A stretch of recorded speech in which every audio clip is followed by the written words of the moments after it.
Yeah, look, one of the first things I would say is to take ownership. So to really own your own career, own your own life. You need to be strategic. You need to actually have a think about, well, what do I want and how will I then get there? And don't wait for someone else to set that game plan for you. So that's the first one. Second one I would say is to give up the Superwoman Act. And I'm a bit harsh on this one, but this is from I'm a reformed superwoman and still act that sometimes. So what I mean by that is, give up that. I think as women we play that role, and sometimes we like playing the role.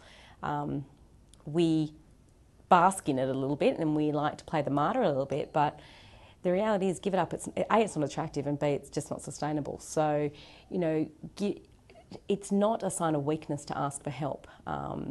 It's dangerous on your relationships if you don't, and it's really, like I said, it's unattractive because it's this poor me victim mentality of, I do everything, I go to work, I come home, my husband does nothing, blah, blah, blah, and we can get caught up in that and then get the sympathy for it. But I say give it up and actually work with your partner and work so that it's sustainable.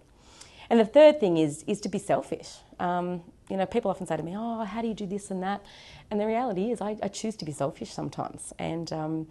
And I do that because I have an intent for it. So I kind of know if I'm selfish around myself, exercise, whatever it might be, that everyone else will benefit from it. So my kids will benefit and I'll benefit. So be selfish around your needs. And so that's for yourself, but for your relationships as well, for you and your partner.